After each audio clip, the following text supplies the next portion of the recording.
आप सभी श्रोता मित्रों को हार्दिक नमस्कार। प्रस्तुत है शिवानी जी द्वारा लिखित कहानी स्वयं सिद्धा। जानबूझकर ही माधवी ने उस बार उस मनहूस तराई स्थित इलाके का दौरा किया था। मन की कितनी अशांत तरंगों को आज वह स्वयं उस कछार पर पटकने को व्याकुल हो उठी थी। नहीं तो भला भरी गर्मी में हल्द्वानी का दौरा कोई उस जैसी वरिष्ठ अफसर कर सकती थी। जाना ही होता तो नैनीताल चली जाती या रानीखेत या अल्मोड़ा। पूरा उत्तराखंड ही तो अब उसकी मुट्ठी में बंद था। पद के गौरव ने इधर उसके अहंकारी स्वभाव को और अहंकारी बना दिया था। कहीं पढ़ा कि भारत की भूतपूर्व वायसराय माउंटबेटन जब भी भारत आते हैं उस कमरे में एकांत के कुछ क्षण अवश्य बिताते हैं जहाँ उनकी एडविना से प्रथम प्रणय स्मृति भी आज क्या उसे यहाँ नहीं खींच लाई थी। किंतु चाहने पर भी वह क्या आज उस कमरे की देहरी लांग पा रही थी। मैम साहब चाय ले आऊं? इंस्पेक्शन हाउस के उत्साही चपरासी ने पर्दा उठाकर झांका और वह चौंक पड़ी। एक क्षण को चेहरे पर उतर आई मधुर स्मृतियों की रेखाएं विलुप्त हो गईं। एक बार वह रूखी कर्मठ रौबदार अफसर बन गई। हाँ हाँ जल्दी ले आओ, हमें बाहर जाना है। चपरासी के जाते उसने हाथ मुंह धोया और दर्पण के सम्मुख खड़ी हो गई। बड़ी ममता से उसने अपने क्लांत अवसन्न चेहरे को देखा। इधर ही इधर कितनी नई रेखाओं का जाल उसके चेहरे पर फैल गया था। चश्मा उसने नीचे रख दिया, पूरे चेहरे पर पफ फेरा, बाल खोलकर कंघी की जुड़ा बनाया और एक बार फिर अपने संवरे प्रतिबिंब को देखा। चाय आ गई सरकार? मनहूस गंवार चपरासी ने उसे एक बार फिर चौंका दिया। अपना चपरासी होता तो बिना पूछे कमरे के अंदर ऐसे चले आने के लिए वह उसकी खाल खींच लेती। रख दो और हमारे ड्राइवर से कह दो गाड़ी निकाल ले। एक प्याली चाय ने उसे चैतन्य किया और वह बटुए से उसी मुड़ी तुड़ी चिट्ठी को निकालकर फिर पढ़ने लगी जिसे पिछले 4 दिनों में वो न जाने कितनी बार पढ़ चुकी थी। 20 वर्षों में उसके पिता का यह पहला पत्र था। माधवी, तुमसे कुछ कहने का अधिकार नहीं रहा, फिर भी कर्तव्यवश आज तुम्हें लिखना ज़रूरी हो गया। मैंने तुम्हारा कन्यादान किया था। तुम्हारे उस श्लोक की आवृत्ति का साक्षी मैं भी हूँ। आरते आरता भविष्यामि सुखदुः कानुगामिनी। आज कौस्तुभ मृत्युशैया पर है। इसी से तुम्हारे कर्तव्य से तुम्हें अवगत कराना अपना भी कर्तव्य समझता हूँ। शिवदत्त। नीचे पुनरष्ट लिखकर उसके पिता ने कौस्तुभ के मकान का पता, टेलीफोन नंबर सब कुछ लिख दिया था। अभिमान से माधवी की आंखें छलछला आईं। न आशीर्वाद, न क्षेम कुशल, न तुम्हारा पिता, केवल शिवदत्त। किंतु यही उनसे अपेक्षित था। अपनी जिद, स्वाभिमान उसने पिता से ही विरासत में पाया था। जब उन्होंने आधी रात को अंधकार में द्वार पर खड़ी पुत्री को पहाड़ ठेलकर कहा था, निकल जा बाहर, आज से न तू मेरी पुत्री न मैं तेरा पिता, तो जिस जननी को उसने देखा भी नहीं था उसके लिए वो वहीं बैठकर थोड़ी देर तक सिसकती रही थी। आज उसकी माँ जीवित होती तो क्या उसे ऐसे बाहर ठेलकर द्वार बंद कर देती? किंतु अपने दुर्वासा से क्रोधी पिता को वह जानती थी। वह द्वार अब सचमुच ही उसके लिए बंद रहेगा, वह जान गई थी। आज तक उसने जीवन में कभी किसी से हार नहीं मानी थी। ठीक है, वह भी पिता को एक दिन दिखा देगी कि वह स्वयं भी अपने पैरों पर खड़ी हो सकती है। इसके बाद वह कब और कैसे मौसी के पास नैनीताल पहुंची, सब कुछ उसे कल की घटी घटना की भांति कंठस्थ था। वहाँ भी उसे पितृगृह शाही तिरस्कार मिला था। उसकी स्नेहशीला सौम्य मौसी का चेहरा उसे देखते ही कठोर हो गया। छी छी मधुली, तूने तो हम सब की नाक ही कटा दी। ऐसा तो आज तक कभी नहीं सुना। पूरे शहर में तेरी ही चर्चा है। जहाँ जाती हूँ सब मुझसे पूछने लगते हैं, सुना है तुम्हारी बहन की लड़की शादी के दूसरे ही दिन पति से लड़ झगड़ कर मायके भाग गई। और फिर ऐसा कार्तिकेय सावर, स्वभाव का गऊ। सब कुछ देख सुनकर ही तो हम सब ने तेरे लिए उसे छांटा था। क्या किसी दूसरे छोकरे से प्रेम कर बैठी थी? माधवी बिना कुछ कहे ही वहाँ से चुपचाप निकल गई थी। फिर उसकी निरुद्देश्य यात्रा का एक लंबा इतिहास था। मद्रास में उसकी सहपाठिनी थी रेचल एंड्रयूज। अंत में वहीं जाकर उसे शांति मिली थी। न वहाँ उसे ससुराल से भाग आने की कैफियत देनी पड़ी, न किसी ने अनावश्यक प्रश्न ही पूछे। रेचल के परिवार ने उसे स्वाभाविक सहज सौजन्य से अपना लिया। रेचल एमए कर रही थी। उसके पिता ने माधवी को एक बार फिर उसकी सहपाठिनी बना दिया। उसकी प्रखर बुद्धि फिर उसे उत्तरोत्तर प्रगति के पथ पर खींचती ही चली गई। उन्हीं की मंत्रणा से वो कंपटीशन में बैठी और एक दिन उसके स्वयं सिद्धा बनने का स्वप्न सचमुच साकार हो गया। अब वह स्वयं अपने पैरों पर खड़ी थी। अतीत की स्मृति अब गहन निद्रा में देखे किसी धूल स्वप्न की भांति अस्पष्ट हो चली थी। तभी नौकरी उसे एक बार फिर जन्मभूमि की ओर खींच लाई। पिता को उसने प्रवास से ही 2-3 पत्र लिखे, मौसी को भी कई चिट्ठियां लिखीं, किंतु किसी ने भी उत्तर नहीं दिया। फिर भी उसे इधर उधर से छुटपुट समाचार मिलते रहते थे। पिता ने अवकाश ग्रहण कर बहुत बड़ी कोठी बनवा ली थी। पक्षाघात ने उन्हें लगभग पंगु बना दिया था। पति ने दूसरा विवाह कर लिया था। मौसी की एक दुर्घटना में मृत्यु हो चुकी थी, आदि। धीरे धीरे वह अपने एकाकी निर्लिप्त जीवन की अभ्यस्त हो चुकी थी। आत्मीय स्वजनों के मोह की डोर कुछ उन्हीं की उदासीनता ने काट दी थी और कुछ उसने स्वयं बड़ी निर्ममता से तोड़ मरोड़ कर दूर फेंक दी। उसकी बहुत ऊंची नौकरी थी, अर्दली थे, आया थी, सजा संवरा बंगला था, कार, फ्रिज, स्टीरियो सब कुछ उसके करतल पर था, किंतु नहीं थी तो शांति। कैसा व्यर्थ जीवन बन गया था उसका। न कहीं उठना, न बैठना, न लड़ना, न झगड़ना। मित्रों की संख्या कम नहीं थी, किंतु कभी कभी उनका स्वार्थ उसके दुखी चित्त को और दुखी बना जाता। केवल उपहारों के माध्यम से ही वह अब तक उनका स्नेह पाती रही है, यह वह खूब समझती थी। एकाध स्नेही परिवार उसे कभी कभार छुट्टी में खाने पर बुला भी लेते, किंतु खाना खाते उसे स्वयं लगने लगता जैसे उसकी उपस्थिति गृह में सभी के लिए स्वाभाविक नहीं है। लौटती तो फिर कमरे का अवांछनीय एकांत। उस एकांत में कभी उसके अभिशप्त अतीत की स्मृति उसे गहरे पश्चाताप में डुबा देती। क्या उसने स्वयं ही अपने पैरों पर कुल्हाड़ी नहीं मार ली थी? यह भी कैसा विचित्र संयोग था कि आज ठीक उसके विवाह की तिथि के दिन ही उसके पिता का मनहूस पत्र मिला था। इतने वर्षों का अंतराल भी उसके स्मृति पटल से उस तिथि को पोंछ नहीं पाया था। मौसी ने पहले कितना हल्ला मचाया था, नहीं, आषाढ़ में माधवी का विवाह नहीं होगा, आषाढ़ का विवाह सुखी नहीं होता, आषाढ़े दुखिता नारी। किंतु उधर वर को यही महीना ठीक पड़ता था। पिता के तय किए रिश्ते पर स्वयं माधवी को कोई आपत्ति हो भी नहीं सकती थी। कौस्तुभ को अपनी मौसेरी बहन की शादी में देख चुकी थी। ऊंची काठी के उस सुदर्शन तरुण पर उस दिन अकेली वही नहीं रिझी थी, किंतु विजय उसी की हुई थी। बड़े छल बल से उस दिन इस विवाह की आड़ में अनेक कुमारियों को दिखाने कौस्तुभ की माँ उसे स्वयं लेकर आई थी। कौस्तुभ के पिता स्वयं दैवज्ञ मार्तंड थे। अनेक कुंडलियों में उसने माधवी की कुंडली जैसे दांत से पकड़कर उठा ली थी। वाह वाह जोशी जी, आपकी पुत्री की ग्रह स्थिति देखकर चित्त प्रसन्न हो गया। गुरु, बुध, शुक्र, चंद्रमा चारों ही लग्न में हैं। जीवन में विलक्षण उन्नति करेगी। सुख, ऐश्वर्य, पूर्ण वाहन सुख, उस पर बुध और चंद्र दोनों बलकारक। अपूर्व सुंदरी होगी यह कन्या। उस कुंडली की स्वामिनी मेरी पुत्रवधू बने, यह मेरा अहोभाग्य। किंतु कहाँ चूक गए थे दैवज्ञ मार्तंड।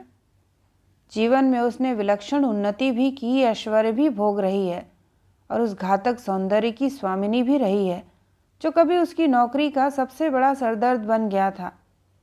किंतु उसके राजयोग के साथ साथ उसके राजभंग योग को उसके ससुर क्या नहीं देख पाए होंगे? विदा से पूर्व ही तो उसे वह पत्र मिल चुका था जिसने उसके राजयोग की धज्जियां उड़ा दी थी। बड़ी भूल कर रही हो माधवी। जिस सोने की काया पर रीछ दुल्हन बनी उतावली डगे भरती जा रही हो, वह काया तुम्हें कभी सपने में भी नसीब न हो। इसका मैंने टोना टोटका अनुष्ठान सब कुछ किया है। माधवी, अपने रूप के मद में मत रहना। उससे भी अधिक घातक रूप की वारुणी पिलाकर मैं तुम्हारे पति को बहुत पहले ही मदालस बना चुकी हूँ। तुम्हारी ही राधिका। क्रोध से माधवी की पूरी देह थरथरा उठी थी। कौन थी वह राधिका? एक बार जी में आए चिट्ठी उठाकर मौसी को दिखा दे, किंतु मौसी का उत्फुल्ल चेहरा देख उसे मलिन करने का साहस नहीं हुआ था। उसने उस चिट्ठी को ब्लाउज में खोस लिया था। ससुराल पहुंचते ही दुर्भाग्य से उसका घूंघट उठा। सबसे पहले उसका चेहरा देखने वाली भी वही राधिका ही थी। कहो जी, मेरी चिट्ठी मिली थी ना? फुसफुसाकर वह फिर खिलखिलाती दूर छिटक गई थी। पूजा के बाद सास उसे गांव तकिया लगाकर बिठा गईं, तो क्षण भर के उस एकांत में वह सुंदरी चुलबुली फिर उसे घेर कर बैठ गई। सचमुच ही मैं तुम्हारी सौत हूँ माधवी। आज रात को अपने पलंग पर हमारे लिए भी जगह रखना, समझी? क्रोध से संभ्रांत शिष्ट माधवी के कपोल दग्ध हो उठे थे। कैसी बेहया थी यह अपरिचिता। फिर जीवन की उस अविस्मरणीय रात्रि के एकांत में जब पति ने उसका चिबुक स्पर्श कर चेहरा उठाया, तो दिन भर का आक्रोश सिसकियों में फूट पड़ा था। मुड़ी सी चिट्ठी उसने पति को पकड़ा दी और घुटनों में सिर डालकर सिसकने लगी। यह उसकी मधुयामिनी का आरंभ था, जिसके उसने कई रातों तक जग जग कर मधुर स्वप्न देखे थे। कुछ देर तक कमरे में एक विचित्र निस्तब्धता छा गई। माधवी, आज भी माधवी इस गंभीर स्वर की खनक को भूल नहीं पाई है। तुम पढ़ी लिखी हो, किसी से कुछ उल्टा सीधा सुन लो तो इससे सच बात मैं ही तुम्हें बताऊंगा, या मैंने सोच लिया था। इस बीच वो वज्र मूर्खा तुम्हें अंड बंड लिख देगी, यह क्या मैं जानता था? फिर उसने बड़े दुलार से घुटनों में डूबा माधवी का अश्रुसिक्त चेहरा ऊपर उठाया था। मेरी ओर देखो माधवी। और माधवी की सहमी आंखें स्वयं उसकी ओर उठ गई थीं। उस सुदर्शन शांत चेहरे पर विकार की एक भी रेखा नहीं थी। केवल एक क्षण को उसका गोरा चेहरा दिवस धूसर शशि सा ही म्लान हो उठा था। राधिका को मैं बचपन से जानता हूँ। उसका स्वभाव ही ऐसा है, बिना कुछ सोचे समझे ऐसे ही ऊट पटांग मजाक कर बैठती है। उसकी किसी भी बात का विश्वास मत करना। किस किस बात का विश्वास करोगी जी? गले में लहरिया जयपुरी चूनर का आंचल डाले तभी अभियुक्ता खुली खिड़की से जंगली बिल्ली सी भीतर कूद कौस्तुभ के सामने खड़ी हो गई थी। उत्तेजना से उठता गिरता उसका सुडौल वक्षस्थल, अंगारे से दहकते कपोल और तरंगित भ्रूभंग देख माधवी ने विश्वास से अपने नवीन सहचर को देखा। उस शांत निर्विकार चेहरे पर कहीं भी अपराधी का क्षोभ नहीं था। तब क्या वह सचमुच ही मजाक कर रही थी? किंतु क्या उसके अभिनय को वो अभिनय के रूप में स्वीकार कर सकती थी? तुम मुझे काट कर बाहर फेंक दोगे तब भी मैं यहाँ से नहीं टलूंगी। आज जो सहारा मेरा है वो हमेशा मेरा रहेगा, समझे? और फिर वह दुस्साहसिनी बड़े आत्मविश्वास से पैर फैलाकर सजे पलंग पर लेट गई थी। माधवी संभ्रांत संस्कारशील परिवार की मान्यताओं में पलकर बड़ी हुई थी। उस पर मात्रहीना पुत्री को पिता के लाड़, मौसी मौसा के दुलार ने आवश्यकता से अधिक जिद्दी बना दिया था। जीवन में पहली बार वह अपमान के आघात से विचलित हो विवश क्रोध से अवश हो गई थी। जब उस परिहास रसिकता के अभियोग का खंडन क्यों नहीं कर रहा था कौस्तुभ? एक क्षण को वह पति के निर्विकार चेहरे को देखती रही। फिर उसका उग्र तेजी स्वभाव मुखर हो उठा। तुमने इसी से विवाह क्यों नहीं कर लिया? उसका तीखा प्रश्न कमरे की निस्तब्धता में डंके की चोट सा बज उठा था। हाय राम, विवाह करने से ही क्या सब कुछ होता है? इस बार शय्यासन की अचल मुद्रा में लेटी वह मुंह जोर बैठकर हंसने लगी थी। विवाह कैसे करते जी? मेरा विवाह तो 4 साल पहले ही हो चुका है। मेरे बुढ़े शाह जी तो मेरे रूप का नाम शादी की रात को ही डस गया था। अपनी दूसरी सौत के मरने के 8वें साल में उन्हें जुटी थी। बहुत दिनों का भूखा कंगाल कहीं 56 व्यंजनों का थाल पाकर अनाप शनाप ठूंस ले तो पेट फटेगा, नहीं तो और क्या होगा। बस रात को ही लकवा पड़ गया। तब से पलंग पर पड़ा बुढ़ा घोंघियाता रहता है। उधर मेरी चांदी ही चांदी है, न सास न ससुर न देवर न जेठ। दिन भर बुढ़े की सेवा करती हूँ, और जब रात को तुम्हारे भोले सास ससुर सो जाते हैं तो इसी खिड़की से कूद कर इनकी सेवा करती हूँ। और आज ये कहते हैं कि इसकी किसी बात पर विश्वास मत करना। एक क्षण को कौस्तुभ उस मुखरा की बकर बकर से बौखला गया था। राधिका, तुम चुप नहीं हुई तो मैं तुम्हें इसी खिड़की से नीचे धकेल दूंगा। नहीं, माधवी का शांत स्वर आवेगहीन था। उसे अब नहीं धकेलना होगा, मैं ही जा रही हूँ। ईश्वर करे या तुम्हारी वैसी ही सेवा करती रहे जैसे पिछले 4 सालों से कर रही है। और फिर वह द्वार खोलकर बाहर निकल गई थी। इतने वर्षों में फिर उसने कभी ससुराल की देहरी नहीं लांघी थी। उस सुदीर्घ अज्ञातवास के बाद अपने प्रत्यावर्तन में उसने स्वयं ही कई रोड़े अटकाए थे, किंतु अंत में उसे आना ही पड़ा था। आज वह प्रदेश की एक वरिष्ठ सुख्यात अफसर थी। उसके रूखे स्वभाव, ईमानदारी, कार्यपटुता और सर्वोपरि अपने पुरुष सहकर्मियों से गज भर की दूरी बरतने की अनेक किंवदंतियां प्रसिद्ध हो चुकी थीं।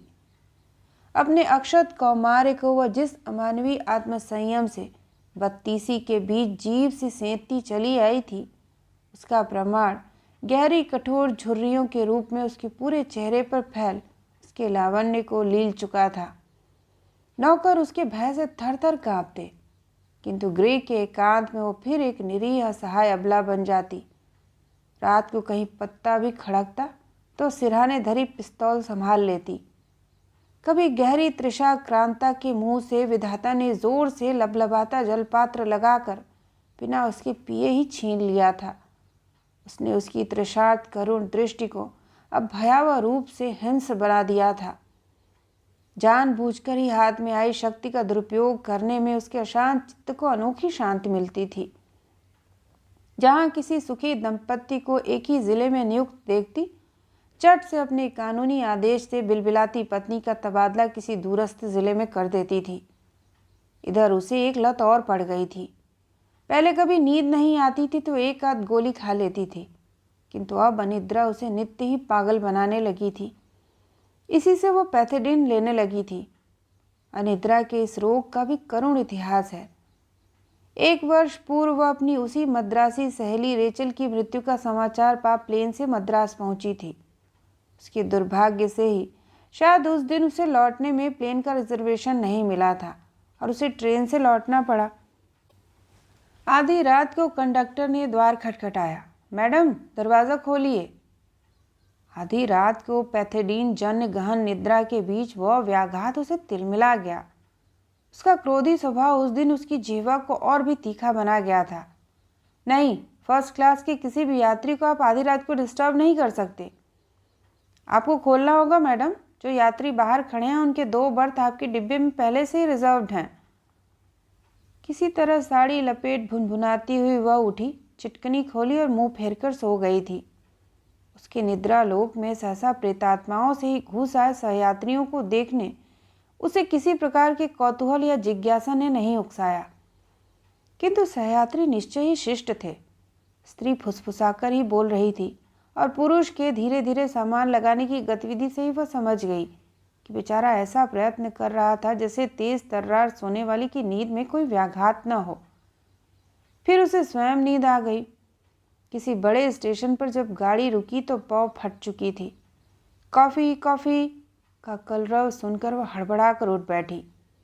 दक्षिण के स्टेशनों की वह तेज कॉफ़ी उसकी पुरानी दुर्बलता थी।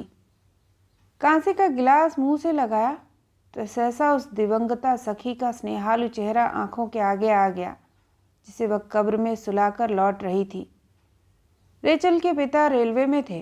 प्रायः ही उनसे पास लेकर दोनों सखियां इसी गुंटूर के स्टेशन तक चली आती और छक कर बड़े खा कॉफ़ी पी जूड़ों को सुवासित बेले के गजरों से लपेटकर घर लौटती।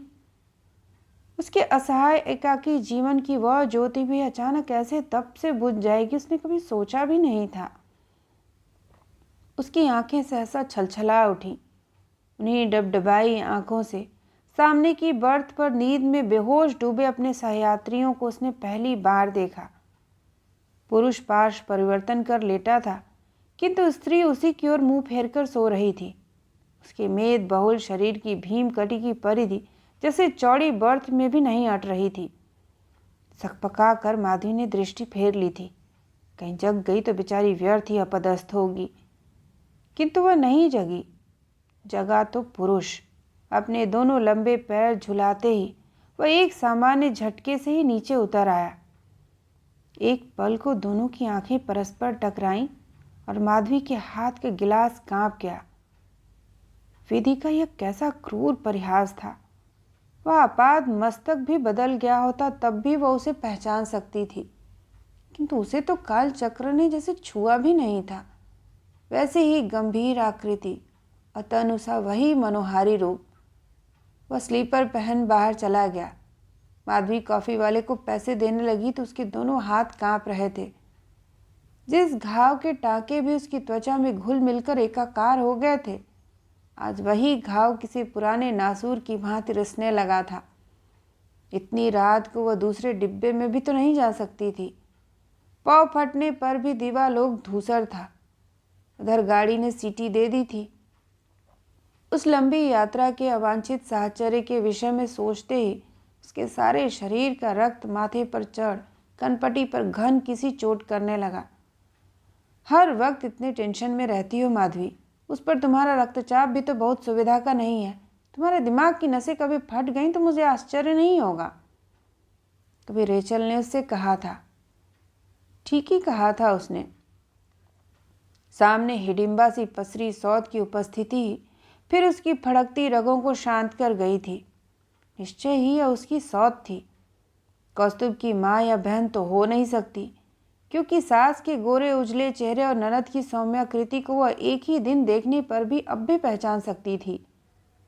तो वह कहाँ गई जिसने उसके सौभाग्य का मधुपात्र छीन उसके हाथ में भिक्षा का खप्पर थमा दिया था?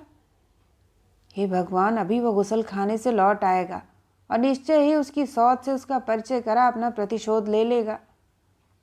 किंतु जब वह लौटा तो उस रहस्यमय व्यक्ति का संयमित आचरण देख वह दंग रह गई। न उस सौम्य चेहरे पर विकार की एक रेखा उभरी, न उसने दूसरी बार आंख उठाकर ही उसकी ओर देखा। उसकी पत्नी जग कर बाथरूम जाने लगी तो माधवी कनखियों से उसे देखने का लोभ संवरण नहीं कर सकी थी। लेटने पर उसका शरीर विभत्स रूप से मोटा लग रहा था, किंतु खड़ी होने पर मांस स्वयं ही छट छट कर विभिन्न कोष्ठ प्रकोष्ठों में समा गया। फिर भी उठने झुकने में उसे कष्ट ही हो रहा था। एक विलंबित डकार लेकर वह गुसलखाने में चली गई तो दोनों उस डिब्बे में अकेले रह गए। माधवी का हृदपिंड जोर जोर से धड़कता जिह्वा पर ही आ गया। अब अवश्य ही कुछ कहेगा, पर वह माधवी की उपस्थिति से एकदम ही उदासीन बना अचल मुद्रा में अखबार पढ़ता रहा। तब क्या उसने माधवी को नहीं पहचाना? नहीं, ऐसा कभी नहीं हो सकता। जिसने भी उसे इधर देखा था हमेशा यही कहा कि वह इतने वर्षों में जरा भी नहीं बदली। फिर जिस व्यक्ति ने उसके चेहरे को कभी बीसियों लड़कियों की भीड़ से छांटकर पसंद किया था, वह उसे कभी ऐसे भूल सकता था? क्या पता वह स्वयं ही भूल कर रही हो। इतने बड़े संसार में क्या एक से दो चेहरे नहीं हो सकते? हो सकता है कोई उसी के से चेहरे मोहरे का कोई और हो। मन का वही अदम्य कौतूहल सौत के आने से पहले ही फिर एक अविवेकी प्रश्न बन उसके मुंह से फिसल ही गया था। क्यों, तुम्हारी राधिका रानी कहाँ गई? प्रच्छन्न व्यंग से पहले वह चौंका। फिर जैसे कृष्णवर्ती तिरती गंभीर मेघावली के बीच प्रातःकालीन सूर्य की मंद मधुर रश्मियां दिवालोक से दिशाएं रंग जाती हैं, ऐसे ही मधुर स्मित का परिहास उस गंभीर चेहरे को उद्भासित कर गया। मर गई। क्या वह फिर अखबार पढ़ने लगा। मन ही मन वर्षों के अनकहे उपालंब दोहराती माधवी पल भर को विक्षिप्त सी हो गई। मूर्ख मूर्ख, अहंकारी। उस दिन जब मैं आधी रात को आंसुओं से अंधी आंखें पोंछती तुम्हारे घर से निकल गई, तब बाहों में बांध कर तुमने मुझे रोका क्यों नहीं? क्या तुम नहीं जानते थे कि मैं पिता की सिर चढ़ी जिद्दी अविवेकी किशोरी पुत्री थी? मेरे पीछे पीछे भागकर आ नहीं सकते थे? आँख उठाकर देख ले मूर्ख, आज मैं स्वयं सिद्धा हूँ। किसी पुरुष के स्कंद स्पर्श की मुझे कामना नहीं है। यही नहीं, जिंदगी की दौड़ में मैं तुम्हें बहुत पीछे छोड़ आई हूँ।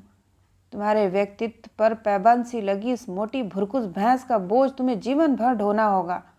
और मुझे देखो, अपनी ही क्षणिक मूर्खता से तुमने किस सौंदर्य मणि को गंवा दिया। जानते हो मैं आज कितनी बड़ी अफसर हूँ। बीसीओ डिप्टी सेक्रेटरी मेरी तर्जनी के आदेश से उठते बैठते हैं। उसके व्याकुल हृदय से उठती उसकी प्रत्येक अनकही गर्वोक्ति कंठ तक आकर बुमरैंग सी फिर उसी के संतप्त हृदय में गड़ उसे तब तक निचोड़ती रही जब तक हाथ मुंह धोकर उसकी सौत लौट नहीं आई। वह इस बार मांग पट्टी सवार नहा धोकर कुछ निखर आई थी। सांवले चेहरे की श्यामल आभा अब गेहुए रंग में बदल गई थी। चाय वाय कुछ मिलेगी जी? उसने पति से पूछा। फिर हंसता चेहरा अपरिचिता माधवी की ओर इस अंतरंगता से फेरा जैसे प्रश्न उसी से पूछ रही हो। ये मेरी कड़वी धतूरे सी कॉफ़ी तो मुई हमसे पी नहीं जाती। सुनो जी, ज़रा जाकर देखो डाइनिंग कार है या नहीं। अगला स्टेशन आने दो, मैं बैरे को ऑर्डर दे आऊँगा। उस विस्मृत कंठ स्वर की प्रत्येक खनक माधवी के कानों में गर्म शलाकें घुसेड़ रही थी। जानबूझकर ही उसने आंखें बंद कर ली, किंतु आंखें मुदी होने पर भी वह जान गई कि उसकी सौत उसे एक टक देखे जा रही है। यह शक्ति विधाता ने केवल नारी को ही दी है। पीठ पीछे खड़ा होकर भी कोई उसे देखे तब भी वह जान लेती है कि कोई उसे देख रहा है। थोड़ी ही देर में स्टेशन आया और उसका पति उतर गया। बैरा चाय टोस्ट लाकर ट्रे में धर गया तो उसकी सौत जैसे अधैर्य से बावली हो गई। कहाँ गए जी? भेज दो जल्दी, गाड़ी ने सीटी दे दी है। फिर वह खिड़की से ही अपनी मोटी गर्दन बाहर निकाल इंजन के साथ साथ भैंस सी डकराने लगी। अजी गाड़ी चल रही है, क्या बचपना कर रहे हैं आप? जल्दी चढ़िए।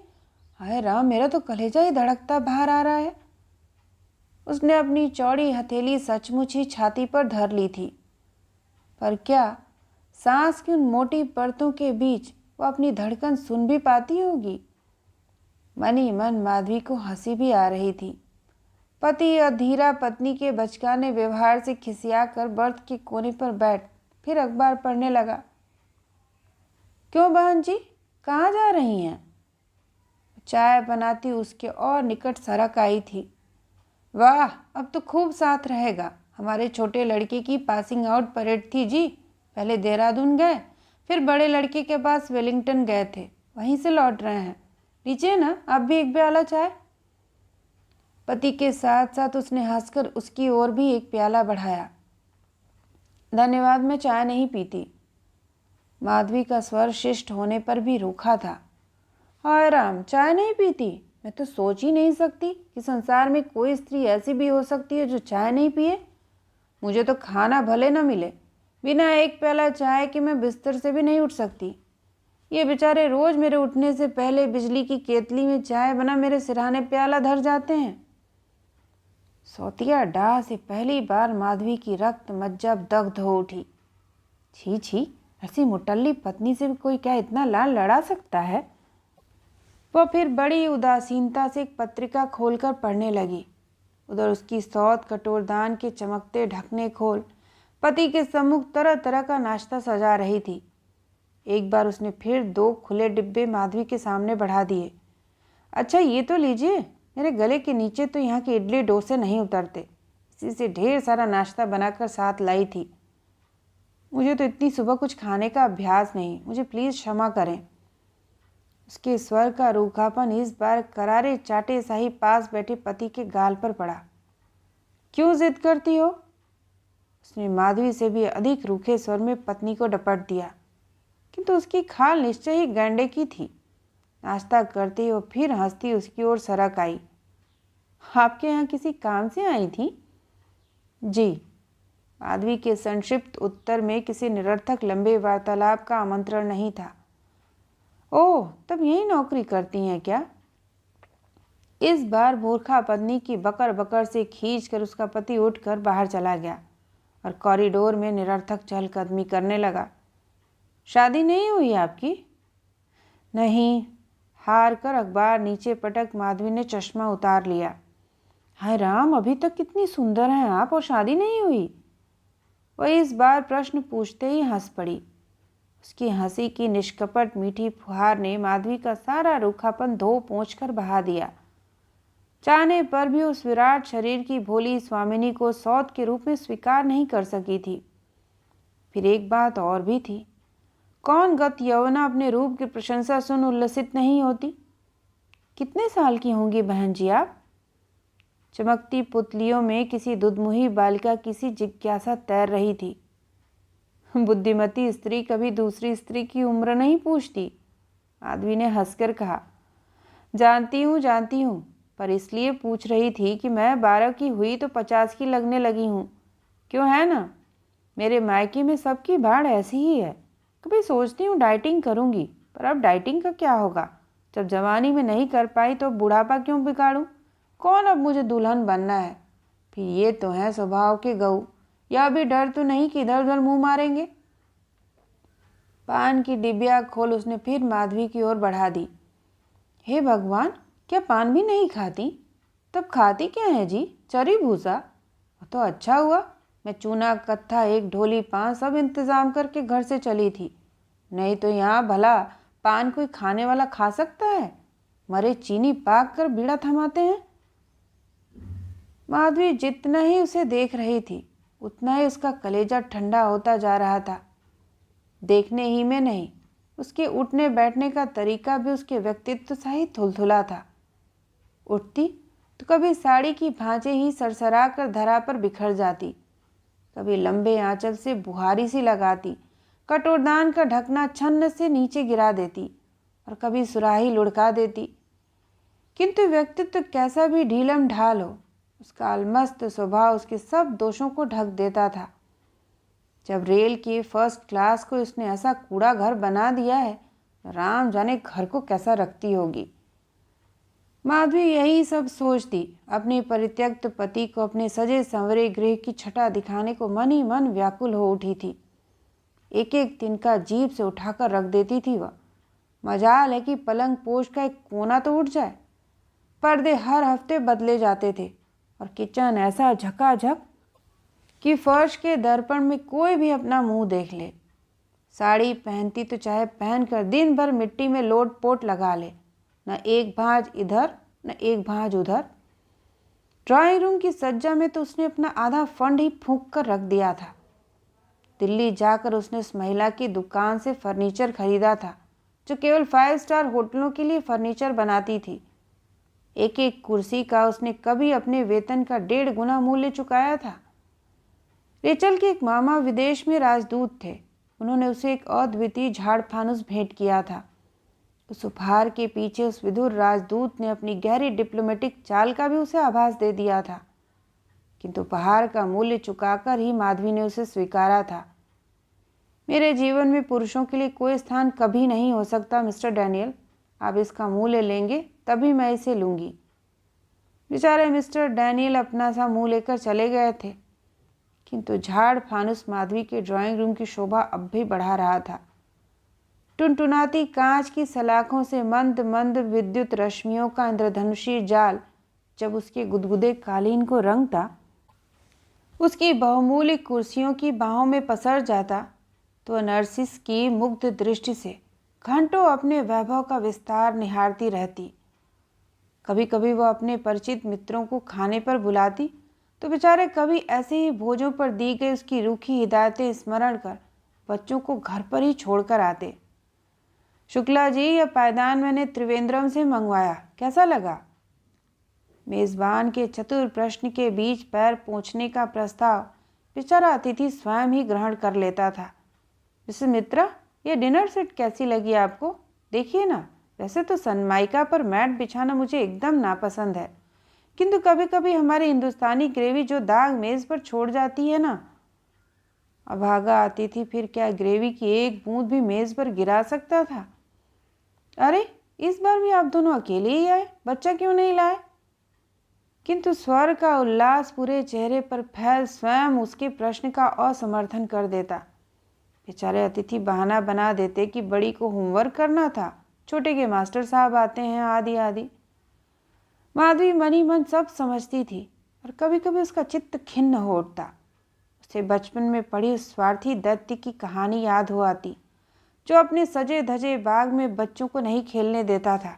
इसी से उसका बाग हमेशा बंजर पड़ा रहता था। क्या यही कारण था कि सुख ऐश्वर्य के सामान उपलब्ध होने पर भी उसका बाग उसे सदा बंजर ही लगता था। शायद यही कारण था कि सामने बैठी सौद के चेहरे का उल्लास देख वह स्वयं लार टपका रही थी। फिर गंतव्य स्टेशन के आने के कुछ पूर्व ही कौस्तुभ आ गया था। उसके आते ही माधवी की प्रगल्भा सौत सकपकाकर चुप हो गई थी। शायद वह भी समझ गई थी कि उसके अनावश्यक प्रश्नों की झड़ी पति को असंतुष्ट कर गई थी और इसी से खींचकर वह बाहर चहलकदमी करने लगा था। तुम उठो तो मैं बिस्तर बांध दूं, सारा सामान बिखरा पड़ा है। उसका स्वर अभी भी झुंझलाया था। माधवी भी अपना बिस्तर लपेटने उठी और तभी वह विचित्र दुर्घटना घट गई जो सदा के लिए उसे अनिद्रा का उपहार दे गई थी। किस घड़ी में गाय न जाने कब धड़धड़ाती मेल के आगे सींग उठाकर खड़ी हो गई। उसी भिड़ंत में इंजन ने पूरी गाड़ी के अंजर पंजर हिलाए तो इससे पहले कि माधवी संभलती वो कौस्तुभ की ओर ढुलक पड़ी थी। यदि वह उसे न संभालता तो पछाड़ खाकर नीचे ही गिरती। यह सब पलक झपकते ही हो गया और उसी धक्के के साथ पूरी गाड़ी की बिजली चली गई। उस अरण्य के गहन अंधकार में परित्यक्त वर्षों से बिछड़े पति की बाहों के घेरे ने उसे कसकर बांधा था और उन अधरों का क्षणिक स्पर्श उसके अधरों को वास्तव में दग्ध कर गया था। या वह सब उसके अचानक धक्का खा गए विकृत मस्तिष्क का भ्रम मात्र था, या वह अब तक नहीं समझ पाई। नहीं, यह सब कुछ नहीं हुआ था। वह कभी कमरे के एकांत में स्वयं पागलों सी बड़बड़ाती, अविवाहिता औरतों को अक्सर ऐसा भ्रम हो जाता है, ऐसी कितनी कहानियां तो पढ़ी हैं मैंने। किंतु फिर उस मधुर स्पर्श की स्मृति एक्सरे में किसी भग्न हड्डी के कोटर की ही स्पष्टता से उभर आती और वह मुंह ढांप कर सिसकने लगती। उसी रात से फिर उसकी आंखों में नींद नहीं रही। आधी आधी रात तक वह पागलों की तरह अकेली कमरे में चक्कर काटती रहती। थक कर सोती तो सहसा अरण्य में रुकी वही ट्रेन उसे फिर उन्हीं बाहों के घेरे में बांध देती और वही अधूरा मधुर स्पर्श उस दुस्वप्न के टूटने पर भी उसे बुभुक्षित हृदय की क्षुधा प्राणांतक रूप से तीव्र कर देता। पुरुष की देह परिमल का नशा उसे पहली बार नरभक्षिणी बनी शेरनी सही खोखार बना गया था। गत यौवना का विवेक भी कभी वेगवती नदी के कगार पर खड़े सशक्त वृक्ष की भांति ही अचानक भरभरा कर गिर पड़ता है, यह वह जानती थी। आज तक उसका आत्मविश्वास और चरित्र की दृढ़ता ही उसके अभिन्न मित्र थे, किंतु अभी उन्हीं दोनों की रहस्यमयी प्रवंचना उसे रात रात भर जगाए रखती। इसी से स्वयं अपने से ही डर कर उसने नियमित रूप से पैथेडिन लेना आरंभ कर दिया था। बहन, कभी नैनीताल आओ तो अवश्य मिलना। वैसे जाड़ों में हम हल्द्वानी ज़रूर आते हैं, वहीं हमारी ससुराल है। उसकी सौत ने उसे हंसकर अपने पति का कार्ड थमा दिया था। आज पिता का पत्र उसे किसी बिसरी ससुराल की ओर खींच ले आया था। गाड़ी आ गई सरकार, चपरासी ने कहा और वह उठकर फिर अतृप्त तृष्णा से खिंची दर्पण के सम्मुख खड़ी हो गई।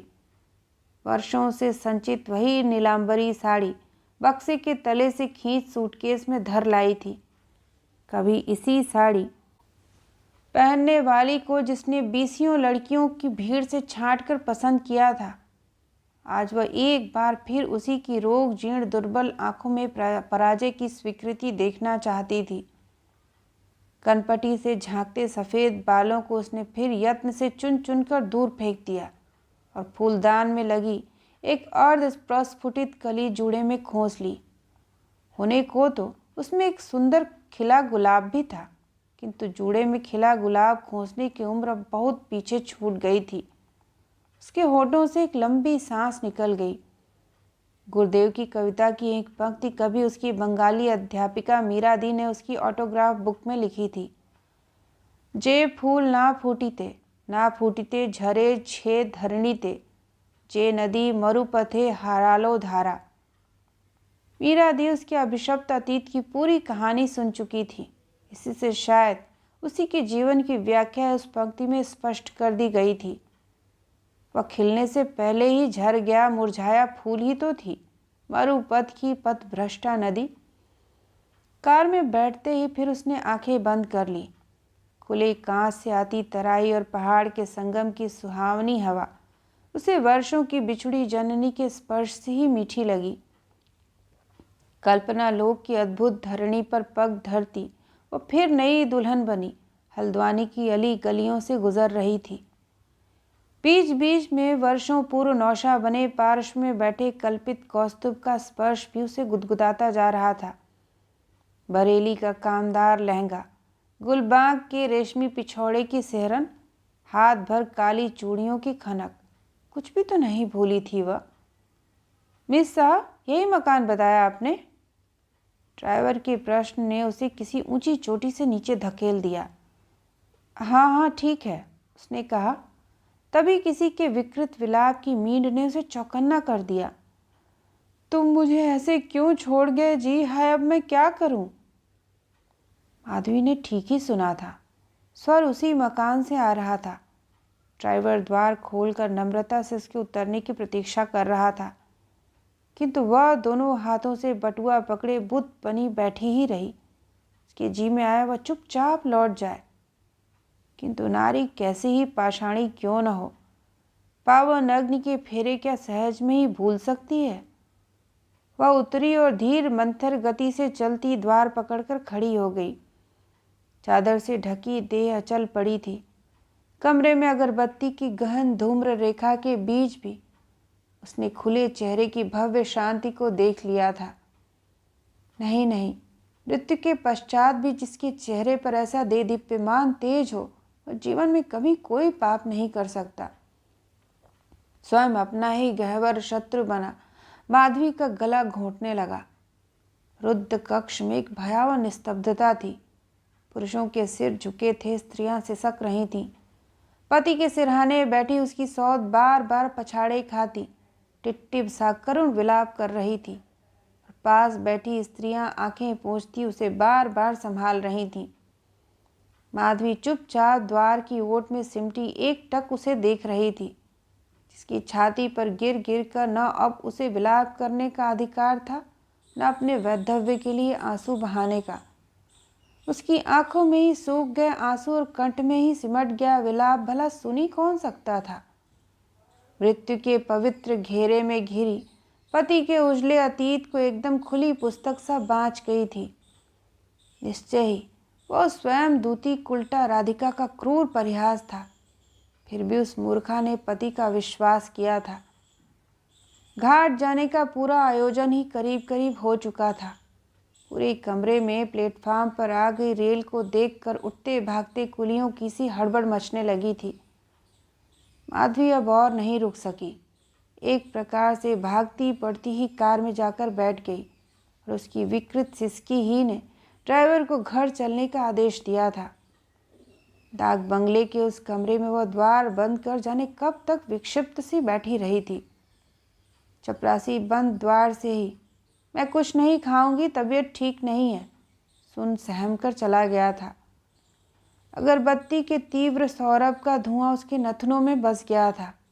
उधर संध्या होते ही नित्य के बाद अभ्यास के लिए उसके संतप्त प्राणों की आकुलता क्षण प्रतिक्षण तीव्रतर होती जा रही थी। चौथ का चंद्रमा किसी ढीठ शत्रु सा ही उसकी खिड़की के कांच पर उतर आया था। मौसी कहती थी, भूल कर भी चौथ का चंद्रमा कभी मत देखना, मधुली कलंक लगता है। इससे बड़ा कलंक और उसे अब लग भी क्या सकता था। खिड़की खोलकर बड़ी देर तक उसे निहारती रही। फिर एक सहज स्मित से उसके चेहरे के तनाव की एक एक रेखा धुल गई। लगता था अकस्मात ही उसने अपनी समस्या का कोई सहज समाधान ढूंढ लिया है। उसने खिड़की बंद की, बड़े धैर्य से अटैची खोल कलम कागज निकाल पिता को पत्र लिखने बैठ गई। पत्र लिखने में उसे कठिनता से 5 मिनट लगे होंगे। दफ्तर की फाइल में अपने नोट भी वो उसी सत्वरता से निपटाती थी, न एक अनावश्यक बात इधर न उधर। फिर उसने स्पिरिट का चूल्हा जला सिरिंज उबाली। अपनी संजीवनी की पूरी सामग्री वह हमेशा साथ लेकर चलती थी। चप्पल डाल वह पिता को लिखा पत्र स्वयं ही सड़क के लेटर बॉक्स में डाल आई थी। चिट्ठी डालने लगी तो पहली बार उसकी शुष्क आंखें आर्द्र हो उठीं, लगा हुआ दूसरी बार दुल्हन बनी सदा सदा के लिए पितृगृह से विदा ले रही है। फिर बड़ी निर्ममता से उसने आंखें पोंछी और अपने कमरे में लौट आई। कैसा ही कठिन निर्णय क्यों न हो, उसे कार्यान्वित करना उस अद्भुत स्वयं सिद्धा के लिए कभी भी कठिन चुनौती नहीं बना था। इस बार भी उसे विलंब नहीं हुआ। पूरे सप्ताह की संजीवनी वह एक साथ शरीर में प्रविष्ट कर चुपचाप लेट गई। मृत्यु के तीसरे दिन पुत्री का पत्र पिता को मिला था। पिताजी, आपके आदेश का पालन कर सप्तपदी के उस पावन श्लोक की महिमा अक्षुण्ण रखकर जा रही हूँ। जानती हूँ मेरा अपराध आपकी दृष्टि में ही नहीं, स्वयं मेरी अपनी दृष्टि में भी अक्षम्य था, किंतु क्या मेरा यह पश्चाताप उस कलुष को स्वयं प्रक्षालित नहीं कर देगा? वहाँ जाकर कम से कम उस अदालत में तो सिर उठाकर कह ही सकूंगी, अति आर्ता भविष्यामि सुख दुखानुगामिनी। आपकी माधवी। तो यह थी शिवानी जी द्वारा लिखित कहानी स्वयं सिद्धा।